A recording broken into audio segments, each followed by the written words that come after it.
manifester, se révolter, s'y opposer, tout casser. Comment en faire? Où est la solution? Bonsoir les amis, comme d'habitude, j'espère vraiment que vous allez bien. Ce soir, je fais cette vidéo que je vais appeler résistance. La résistance. Mais le mot central, c'est résister. À nous, à mes abonnés, merci de votre message. Merci de m'accorder de votre temps. J'accorde beaucoup de valeur à votre message. Vous m'aidez beaucoup. Car je sais que c'est ce que je voulais vous montrer ce soir aussi. Sur Facebook, j'ai plus de 100 vues sur mes vidéos qui sont ici disponibles sur YouTube. Mais bon, c'est pas le sujet ce soir.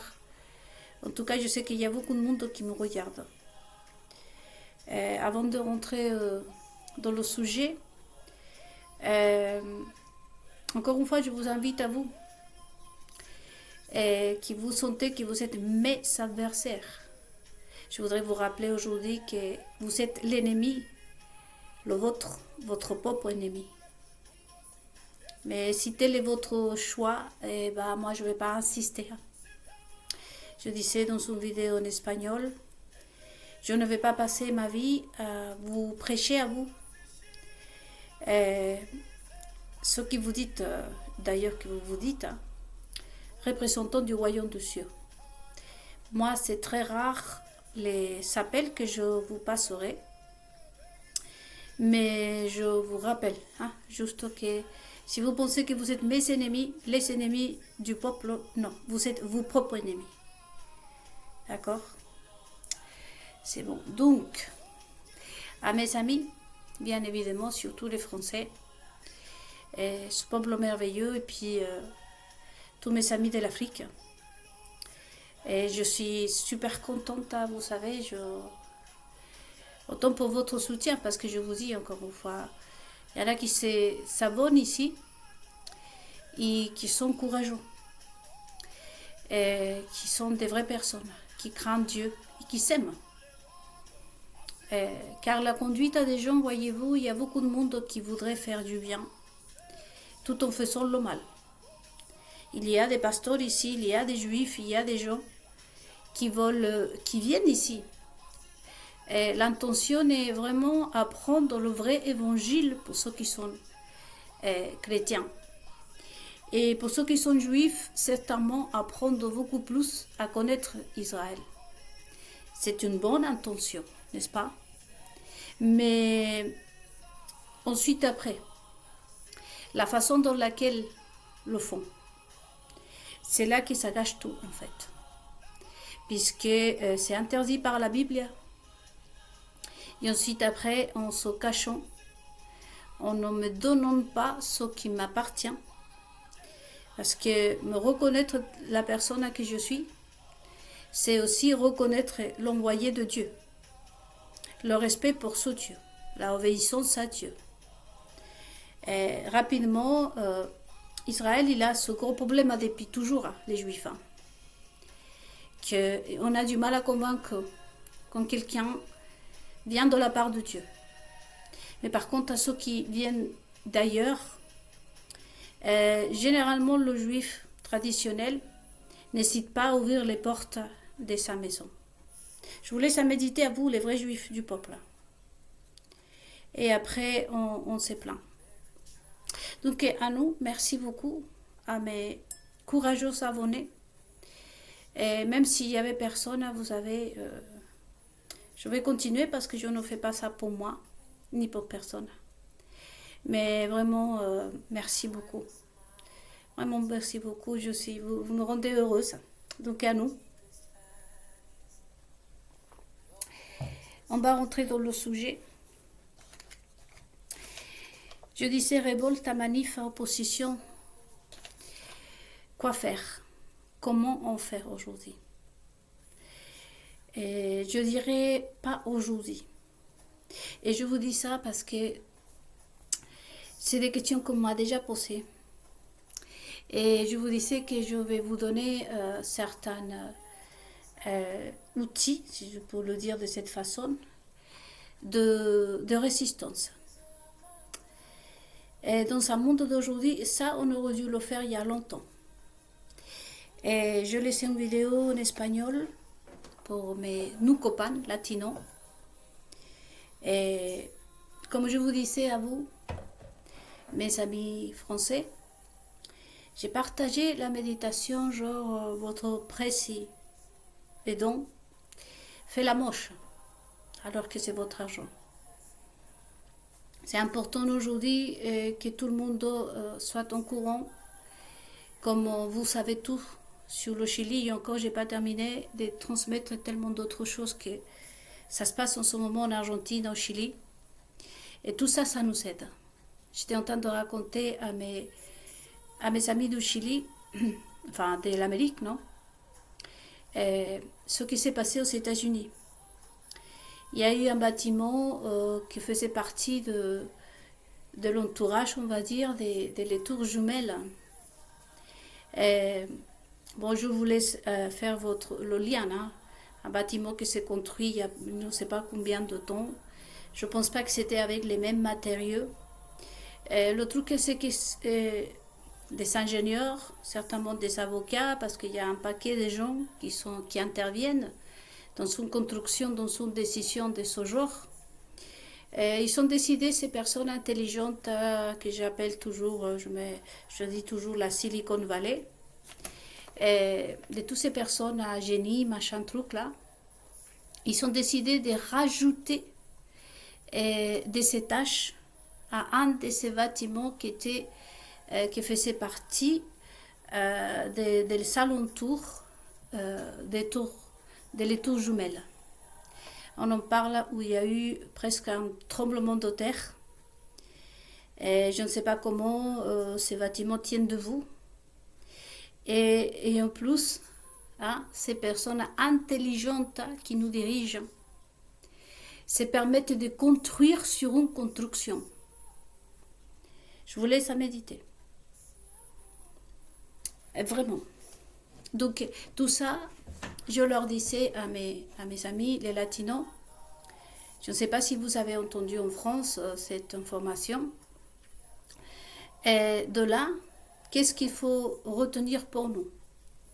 Que le fait d'éparpiller les informations, de toute façon, c'est de trop de dire pourquoi la censure sur les réseaux sociaux, pourquoi la persécution vis-à-vis de nous, parce qu'on communique.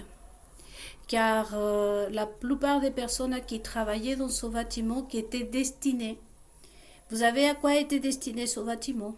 À accueillir des familles. C'est un bâtiment que ces personnes sorties des grandes universités, certainement avec des honneurs lors de je sais pas quoi, et vous connaissez tout le truc là. Et ils ont pris la décision de faire des appartements pour des familles. Et vraiment, si c'était destiné à héberger des chats, je m'aurais révolté de la même manière, en fait. Ça ne change rien.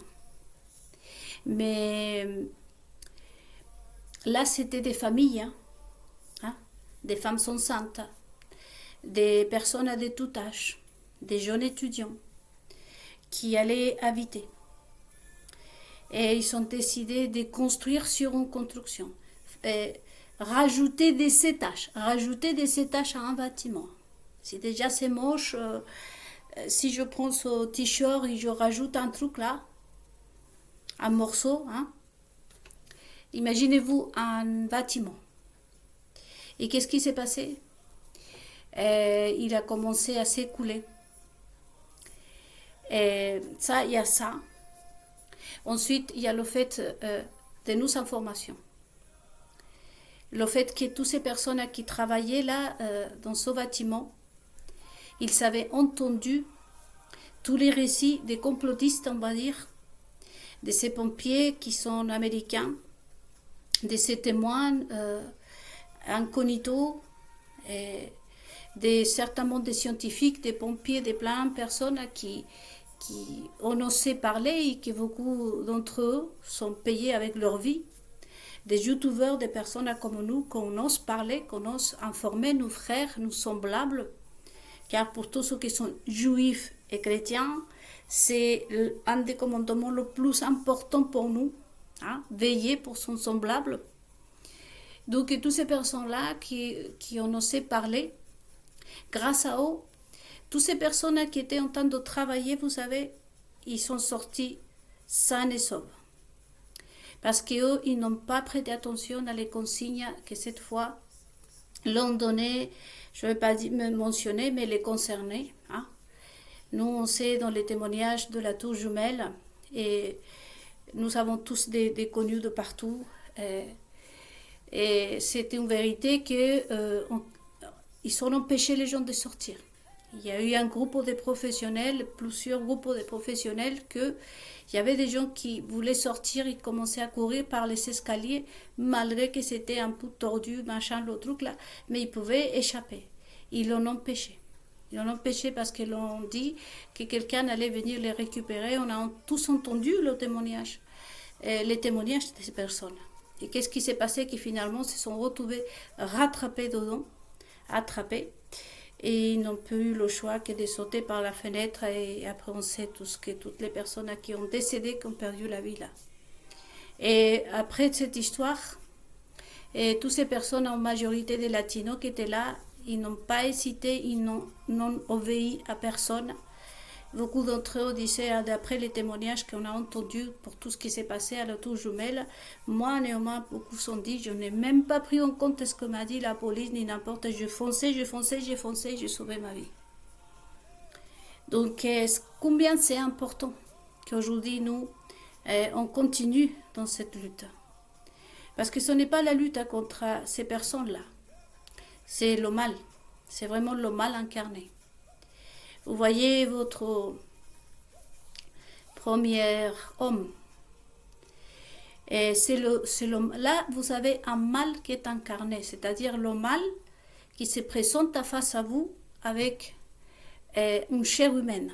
C'est ça la phrase, le mal incarné. Là, on voit qu'il a des ongles, qu'il a un nez, qu'il a des yeux, qu'il a des cheveux, mais c'est un mal. C'est un mal incarné. Donc nous luttons contre le mal. Et encore une fois. Donc ça, de toute façon, c'est de trop, comme je vous dis, de dire qu'ils sont énervés pour ça. Parce que ce jour-là, par exemple, quand ce bâtiment s'est écoulé, en principe, je pense que ce qu'il savait prévu, Satan, c'est que beaucoup de personnes décèdent ce jour-là. Et c'est grâce, comme je vous dis, à Edward Snowden, à Julian Assange, pour citer des noms. Et certainement, comme je vous disais, il y a des journalistes, il y a des scientifiques qui aussi se sont exprimés pendant la Covid et qui aussi ont perdu la vie. C'est grâce à eux aussi.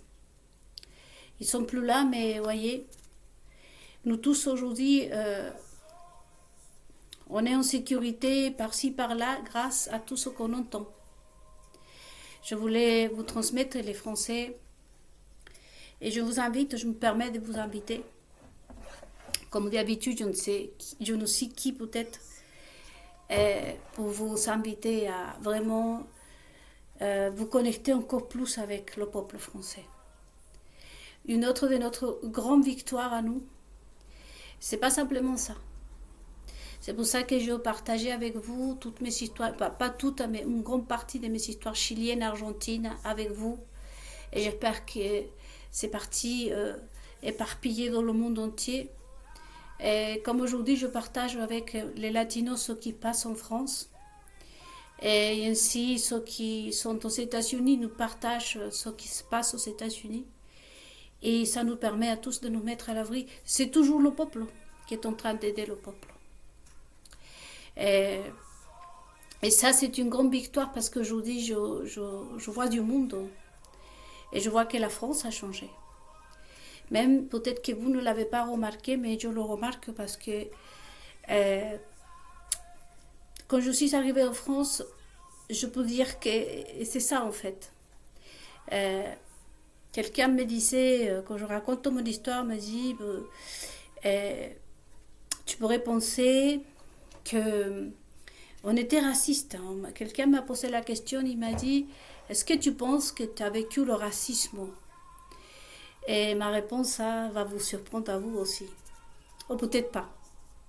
Je dis oui, mais pas le vrai français.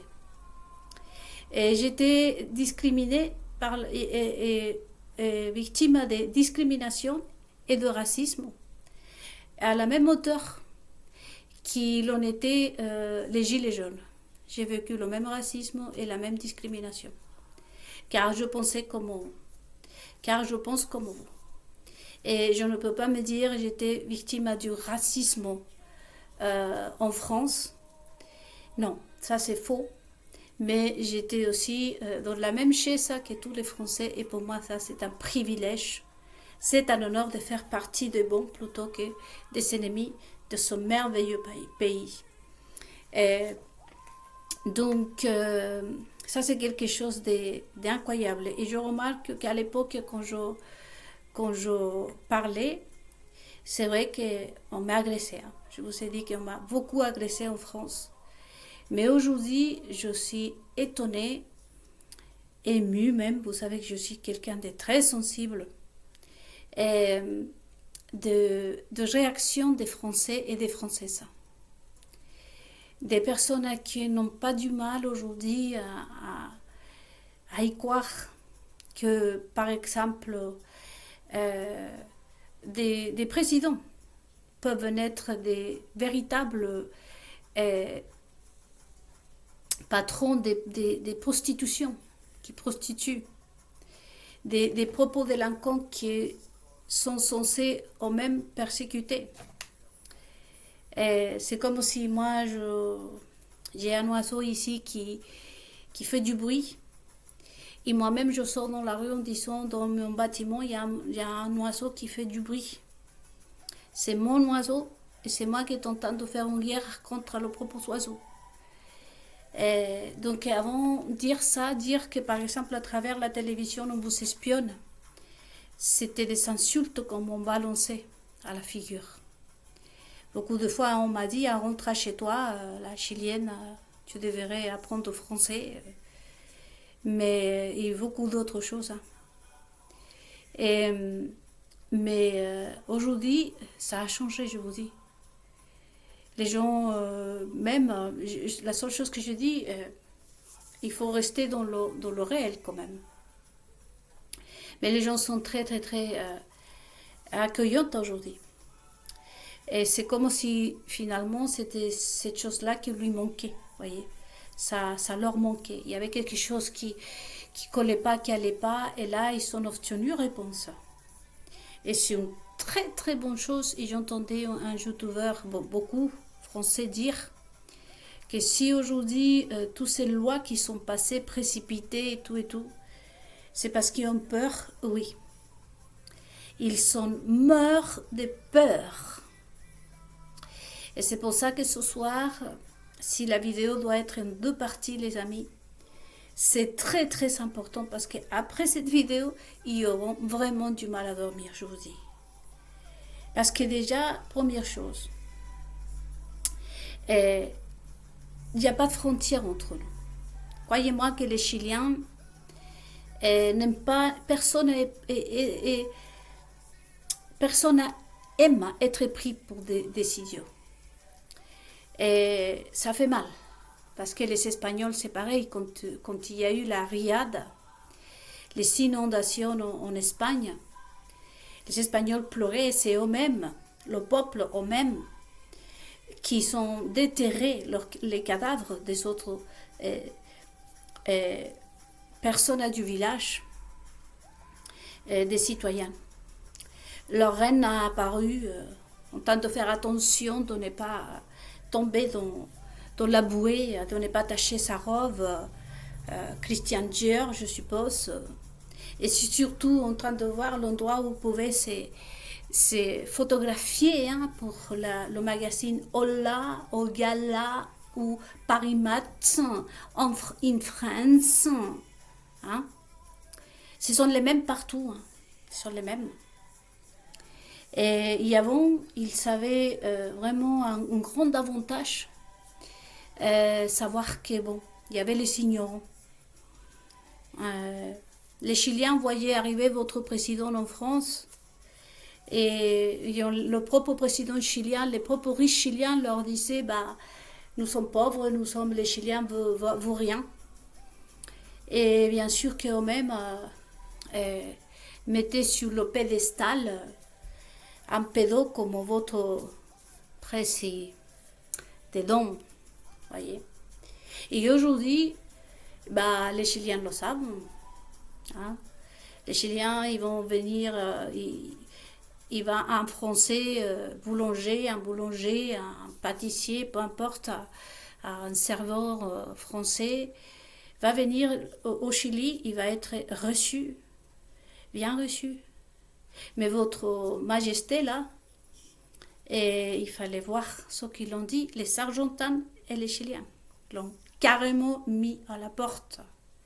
Mais je vous racontais que les mots les plus grossiers que les Chiliens auraient pu lui dire à quelqu'un. Même pas un politique chilien s'est fait traiter comme votre majesté, là, pour les Français. Et ils l'ont fait, les Chiliens, pour vous, les Français. Comme je suppose que vous aussi, vous condamnez ceux qui font, par exemple, en Iran, ou peu importe, en Israël. Et ça, c'est mortel pour eux. C'est ça ce qui leur dérange le plus.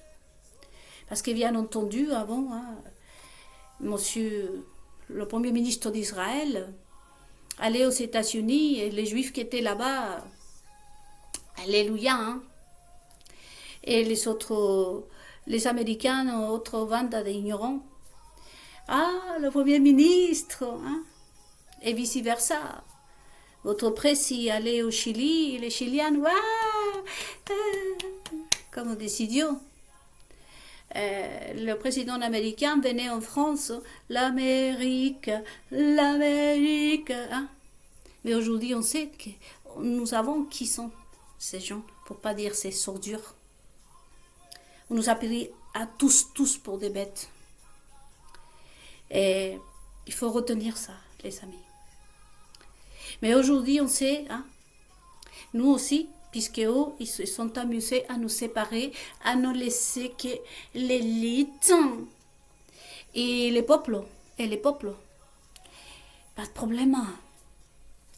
Nous sommes le peuple et on va se défendre les uns avec les autres. Il n'a pas été bien reçu, votre majesté, néanmoins en Argentine, en Chili, ils n'ont pas été bien reçus, vous le savez. Et ici, je me souviens que quand il est venu le Chinois, là, et les Chinois étaient dans les rues en train de manifester aussi. Et même contre le président français. Pourquoi il a ce genre d'amitié, hein, dans un monstre qui ouvre les jambes des Chinois, ça y est, qui sortent leurs enfants, leurs filles qui tuent des femmes. Même avant de naître, ils tuent ces femmes. C'est ça le copain de votre majesté le président. C'est ça les jours des copains.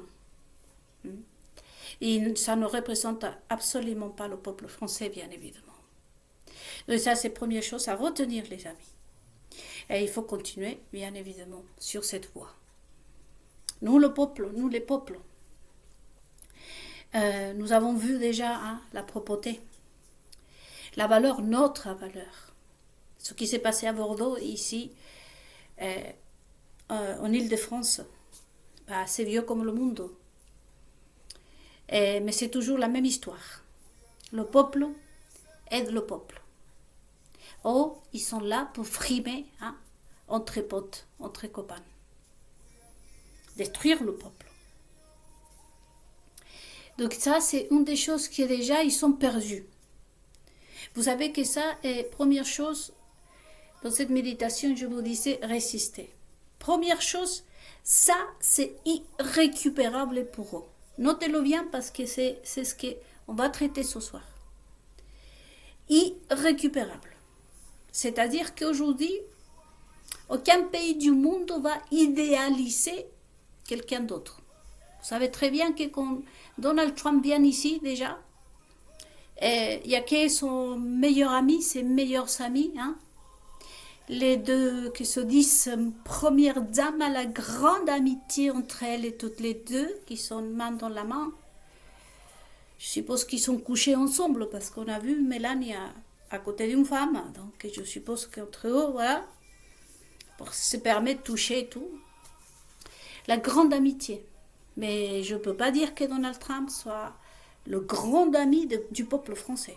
Ça, je sais que ce n'est pas le cas. Et encore, moi maintenant qui est en train de bloquer l'autre partie des révélations du dossier Epstein. Et comme vous savez parfaitement bien que Milei en Argentine n'est pas juif. C'est un racaille qu'on a ramassé de la rue. Et il n'a jamais été juif. Et on sait qu'il a ses maîtres juifs, bien entendu. Et les juifs conservateurs, là, sont des chapeaux. Mais Milei, elle est l'esclave de ces juifs-là. Ça, on le sait. Et ça, ce n'est pas un secret. Et nous, parce que je suis de l'Argentine et du Chili et du Brésil un peu, et moi, ça ne me dérange pas du tout que vous, les Français, vous le traitez comme un chiffon parce qu'il le mérite et parce que c'est votre droit. Et c'est pareil, vice-versa. Il faut arrêter de mentir, voyez. Donc ça, c'est irrécupérable aujourd'hui. Ça y est, ils sont perdus. Et toute crédibilité, je ne sais pas si se dit comme ça en français, mais toute foi que le peuple pouvait avoir en eux. Et pour eux, c'est ça la seule chose qui le tenait. De quoi se tiennent ces personnes? Tous ceux qui sont dans le pouvoir. Je parle par exemple de la famille Rothschild, Bernard Arnault. Et toutes ces personnes, Nicolas Sarkozy, tous ces gens-là qui se disent puissants. Qu'est-ce qui permet de où se tiennent? Eh bien, se tient de le fait que le peuple croit en eux, il les idéalise. Mais ça, ils l'ont perdu et les maçons le savent. Les maçons sont créés, leur structure se tient de là. Une fois qu'ils ont perdu la foi, une fois que le peuple a perdu la foi en eux, c'est terminé, c'est la fin. C'est la fin. Et c'est irrécupérable, à moins qu'ils utilisent un gaz pour effacer la mémoire des gens et que les gens y croient en eux aveuglement. C'est ça qu'ils sont perdus déjà. C'est pour ça qu'ils ont peur de la suite. Donc, n'oubliez surtout pas ça. J'ai parlé avec des Africains, des Maghrébins, des Latinos. Je suis partout avec les Français, les Françaises. Et c'est elles-mêmes qui me balancent aujourd'hui des choses, qui me mettent en garde à moi-même. De ceux qui sont capables de faire ce monstre qui gouverne. Donc, voilà. Maintenant, on va passer à ce qui est les indices. Indices, je pourrais appeler, je vais dire indices. Vous savez que moi, je ne peux pas parler ouvertement, vous le savez. Donc, ici, je vais vous donner des outils, des indices, que vous allez devoir, hein. Mais je vais vous dire les groupes qui doivent rentrer dedans. En premier lieu, bien évidemment, tout ce qui est le peuple chrétien. Attention avec les catholiques. Et quand je parle des catholiques, bien évidemment, je suis en train de m'adresser au peuple catholique. À vous que vous êtes catholiques. Attention avec les catholiques, c'est-à-dire tous vos représentants, les prêtres, les machins. Et je ne parle pas des petites paroisses, probablement. Mais même les petites paroisses aujourd'hui sont contrôlées par les autres paroisses. Et je ne suis pas ignorante vis-à-vis du peuple catholique. Je le connais si bien que je connais le monde évangélique et les juifs, que c'est mon domaine, on pourrait le dire. Et à ce propos des juifs. Attention avec les juifs, pas le juif du peuple, mais je vais vous donner des indices pour vous reconnaître le vrai juif. Et que dire du monde évangélique? Il est plus dangereux, si vous voulez, le monde le plus dangereux aujourd'hui, c'est le catholique et l'évangélique. Et quand je vous parle d'évangélique, je m'adresse surtout à vous les juifs. Vous êtes les premiers à faire attention avec le monde évangélique. Vous allez comprendre probablement dans deux méditations que je ferai sur ce sujet. Et parce que tout ça, c'est bien évidemment, je prends la Bible et je vais vous dire que je ne suis pas en train de vous raconter des salades ici. Bon. Déjà, notez ça. Le monde évangélique en premier lieu. Les catholiques, mais aussi les juifs. À part, bien évidemment, tous ces monstres qui nous gouvernent. Royauté. Quand je parle de royauté, je ne vais pas vous mentionner tous ceux qui sont dedans. Y compris les serviteurs. J'ai été en train de regarder un reportage sur la nounou d'une principauté. Les gens disent, ah, ça doit être une pauvre fille, il y a du peuple qu'on a engagé. Vous savez, c'est égal à la Tiffen grossière. Ces personnes-là ne vont pas prendre une personne comme moi, une personne comme vous, qui a des principes, qui ne va pas expliquer à la gamine que c'est droguer ou que c'est faire avoir des histoires sexuelles avec n'importe qui, y compris elle. C'est des choses normales.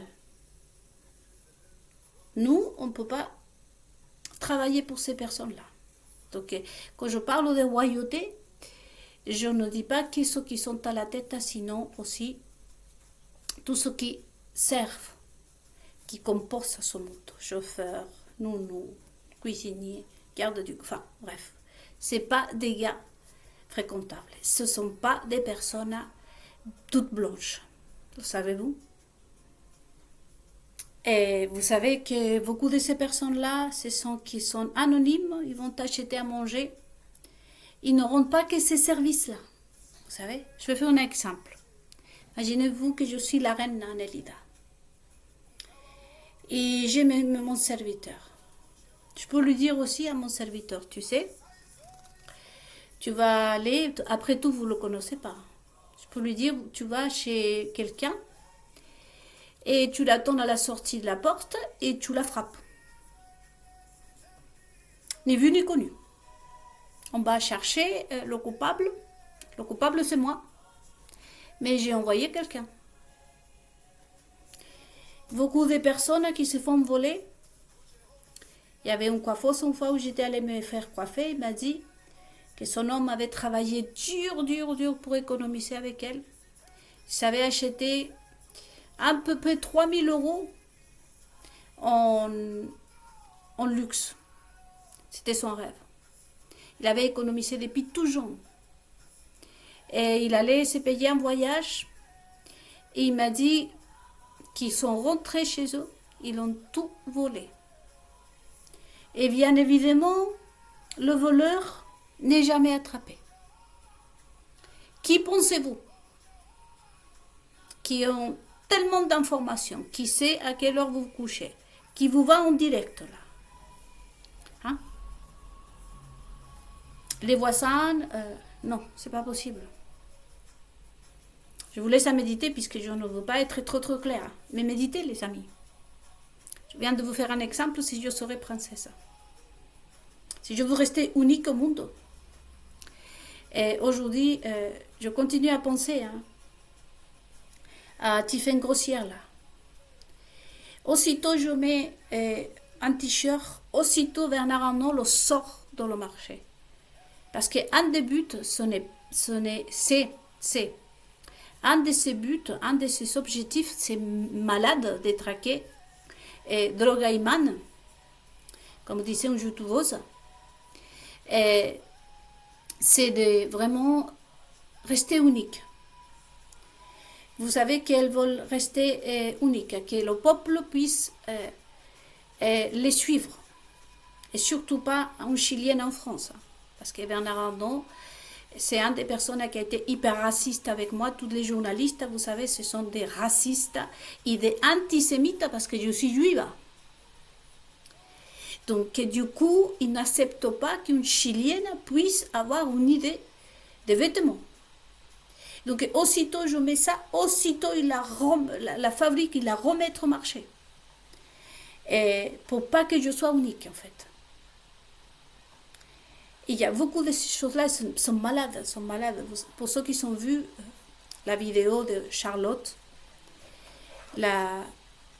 notre copine qui nous fait part, qui nous raconte cette triste histoire de sa vie, cette héroïne qui nous partage, vous savez, ils sont complètement à la ramasse, c'est des malades, des malades.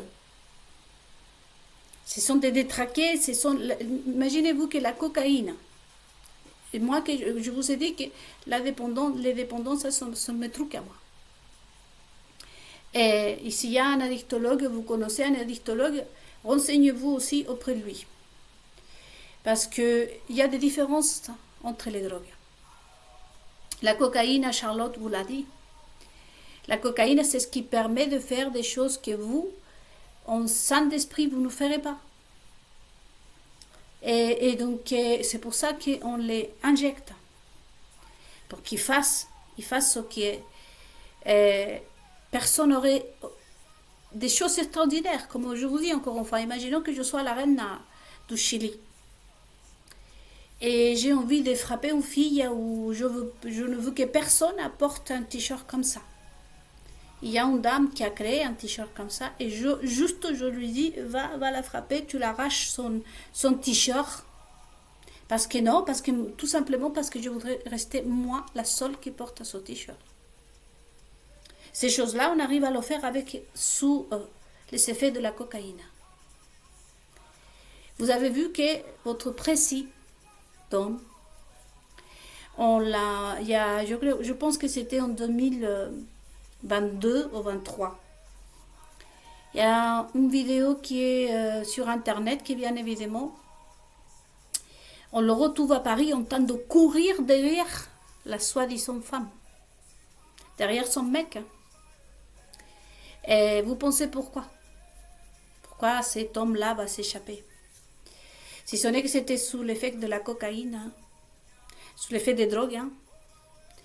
Et personne ne va croire, les gardes du corps étaient derrière, tout le monde était désespéré. Vous savez ce que c'est les drogués? Moi, je sais ce que c'est les drogués. Et justement ça, de courir comme ça, se cacher comme ça, s'échapper, c'est leur truc là. Allez vous renseigner auprès d'un addictologue ou des personnes indépendantes. Si vous êtes quelqu'un, vous pouvez m'écrire et vous pouvez me dire, c'est ça. Moi, quand j'ai vu cette scène, je me dis, cette personne soit était en manque. Parce que Charlotte nous a dit, ce genre de choses passent quand ils ont une crise de sevrage, c'est-à-dire sont en manque de toute façon. Et vous avez vu la tête de ce mec-là, de votre précis. Donc, les yeux comme ça, mais les yeux... oui, mais il avait la peur, il avait vraiment... J'imagine combien doit souffrir cette pauvre personne avec une personne malade dépendante à la drogue. Donc vous avez aussi, je disais aux latinos, que la drogue, surtout la cocaïne, les effets qui provoquent, c'est ça en fait, les frimeurs, comme je vous disais dans la vidéo précédente. De se croire qu'ils ont quelque chose. Vous avez entendu, Charlotte, la vidéo est toujours sur ma page Facebook, Nélida Ducar, et s'appelle la cocaïne. Allez les regarder. Une autre caractéristique des personnes dépendantes à la cocaïne, parce qu'après l'héroïne, c'est autre chose, l'ecstasy, etc. Mais on va parler que de la cocaïne. C'est qu'ils se croient quelque chose qu'ils ne sont pas. Les frimeurs. Et vous avez vu, hein? Donald Trump a dit qu'elle était belle. Pourquoi c'est si important la beauté? La meilleure copine. Et vous avez entendu toutes ces sortes d'atrocités que vous dites, que Los Angeles, c'est à 99% similaire à l'homme. à 90%, en fait, t'es quelque chose, en fait. Et tous ces savérons, ça qui vous l'entendez, tout ça, ce sont des drogués.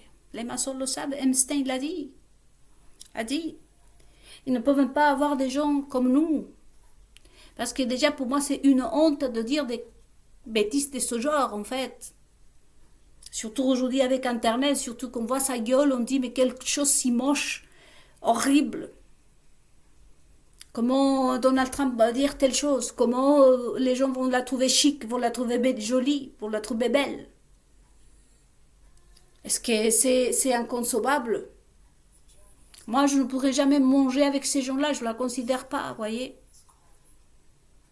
De tout passe pour résister. Vous savez, Jésus-Christ a dit, le maître de Galilée dit, voir les choses telles qu'elles sont. Et c'est ce que vous allez aussi devoir travailler dans la deuxième partie de cette vidéo, que probablement je le ferai demain. Si j'ai le temps, si j'ai la pêche aujourd'hui, je le fais. Dans la deuxième vidéo, vous allez voir que je vais vous donner d'autres indices plus clairs, plus précis. Mais ici, il va falloir commencer à regarder les choses telles qu'elles sont. Moi-même, si vous pensez que je suis moche, il va falloir le dire, bah non, elle n'est pas très jolie. Je ne veux pas que vous dites elle est belle pour me faire plaisir. Il faut voir les choses telles qu'elles sont. Ça fait partie de la révolution, comme je vous dis. Jusque-là, les révolutions, vous savez, je vous avance un tout petit peu ce qui va suivre dans la deuxième partie. Jusque-là, les révolutions n'étaient que ça. La révolte, les manifs. Je disais à quelqu'un en français, je lui disais, de toute façon, ils sont préparés pour le 1er mai. Sachez-le. Pour le 1er mai, ils vont sortir le saucisson. Ah non, mais moi je me casse. Je me casse à Hawaï. Je me casse à Londres. Je me casse. Aujourd'hui, c'est dans le monde entier les manifs. Mais vous pensez qu'ils vous écoutent pendant le 1er mai? Qu'ils se tapent entre eux. Après, je rentre. Un petit discours, ils se calment. Je vous ai raconté que un garçon qui avait proposé, des hommes qui proposaient voler un enfant et le vendre. Pour que le plus mûr lui disait, mais c'est toujours pareil. Ça va gueuler, ça va gueuler, ça va pleurer. Sûrement, la mère, elle va traverser 2-3 mois en dépression. Mais bon, après, ça se passe. Hein. C'est comme d'habitude. Hein. C'est comme ça leur pensée. Tous les choses, c'est la même chose. Le mois de mai, ça casse, ça gueule, ça menace, tout ça. Mais c'est comme toutes les années. C'est comme toutes les années. Vous savez, j'avais un pote qui était quelqu'un qui était très proche. Et moi-même, j'étais très proche de tous ces dirigeants. C'est comme ça qu'ils parlent. C'est une des plus. C'est comme toutes les années. Ça fait partie de la tradition de chaque pays. Mais nous n'en avons rien à cirer de ce que vous faites. Hein. Je vous le dis, les amis. Et donc, quelle est les solutions? La résistance. Jésus-Christ, le maître de Galilée. C'est pour ça que je vous dis, les Juifs, que méfiez-vous des pires armes aujourd'hui que vous savez pointer sur vous. Ce sont les évangéliques. Et la même chose, je vous le dis encore une fois à vous, le peuple français. Il n'y a pire arme que le diable aujourd'hui a utilisée pour vous anéantir, ce sont les évangéliques. Parce que Jésus-Christ, le maître de Galilée, la résistance, vous savez. Et vous allez voir que, au fur et à mesure, vous dites, je vais vous donner des exemples que vous tout seul vous allez dire, mais bon, c'est pas que comment je n'ai pas eu cette idée. Non, non, c'est parce que justement, une des comment je pourrais dire, idéologie qui justement est là pour ça, pour que vous ne pensez pas à ça, pour que vous ne voyez pas la vérité. C'est comme si vous avez un livre, vous avez ces livres qu'on achète pour les enfants, que les enfants vont mettre de l'eau dans les stylos, et les petits dessins vont apparaître. Et bien les évangélistes sont là pour ça, les évangéliques. pour pas vous donner le bon style, pour pas que vous mettez de l'eau, pour pas que les vrais dessins apparaissent. Pour ça, je vous dis, vous allez voir dans la deuxième partie de cette vidéo consacrée à la résistance que commençons réussi à faire. C'est pour ça que je vous dis, avant de terminer cette première partie, je pense que vous avez noté un peu ce que vous devez retenir, que c'est déjà le fait qu'ils ont perdu tout le pouvoir sur le fait qu'aujourd'hui, et les maçons le savent, vous ne croyez plus en eux. Vous ne croyez plus en eux. Je pense que je fais la liste entre les princesses, les reines, les présidents, les gouverneurs, les politiques, les journalistes, les miss, les premières dames, soi-disant, les milliardaires. Je pense qu'il n'y a personne aujourd'hui qu'on les aime. Personne dans le peuple. Et ça, c'est comme je vous dis, c'est la seule nourriture, le seul nutritif que faisait tenir cette soi-disant élite. Et là, avec la vidéo de Charlotte, on peut voir aujourd'hui que, bon, autant les avocats savent qu'eux, ils ont causé la pareille dans les familles. Les avocats savent que c'est eux les responsables de que beaucoup d'enfants soient placés, que les familles soient détruites parce que ça permet de gagner l'argent. Beaucoup de juges gagnent l'argent de cette façon. Je n'ai pas dit tous, j'ai dit beaucoup. C'est de cette façon qu'ils gagnent leur argent. C'est un fait. Ma question pour tout ça, irez-vous manger à la maison de ces avocats? Je vous l'ai déjà dit au Rothschild. Pour moi, ça serait une malédiction si je mange un morceau de pain chez eux. Parce que moi, que je suis une juive de naissance et d'origine, je ne peux pas manger des choses qui ont été sacrifiées. Qu'est-ce que cela veut dire? Les personnes qui ont été sacrifiées. Le peuple français en France, il était sacrifié. Chaque rail de train, chaque station de métro, et chaque morceau des routes de ce pays a coûté la vie comme Versailles. Versailles a coûté la vie à beaucoup de Français. Et quand on sacrifie des vies, c'est ce que Dieu d'Israël ne supporte pas. On ne peut pas manger le pain issu des sacrifices. C'est très très clair dans la Bible. C'est écrit dans les 10 commandements, comme pour les chrétiens, ils le savent parfaitement bien. Moi, en tant que juge, par exemple, je ne pourrais pas manger mon pain. Si moi, j'ai placé un enfant juste sur le prétexte que ses parents sont violés, moi, en tant qu'avocat, je ne pourrais jamais me regarder au miroir et manger, si ce n'est que porter une paire de chaussures. Si jamais j'ai gagné l'argent en détruisant de vie. C'est ça la parole de Dieu, vous savez. La loi de l'univers, pour ceux qui ne sont pas chrétiens, c'est ça la loi de l'univers. Et justement, dans la deuxième partie de cette vidéo, comme je vous dis, le truc, ça va être ça. C'est que la façon de manifester aujourd'hui est simplement claquer la porte à jamais. Et on verra de quelle façon on va le faire dans la deuxième partie de cette vidéo.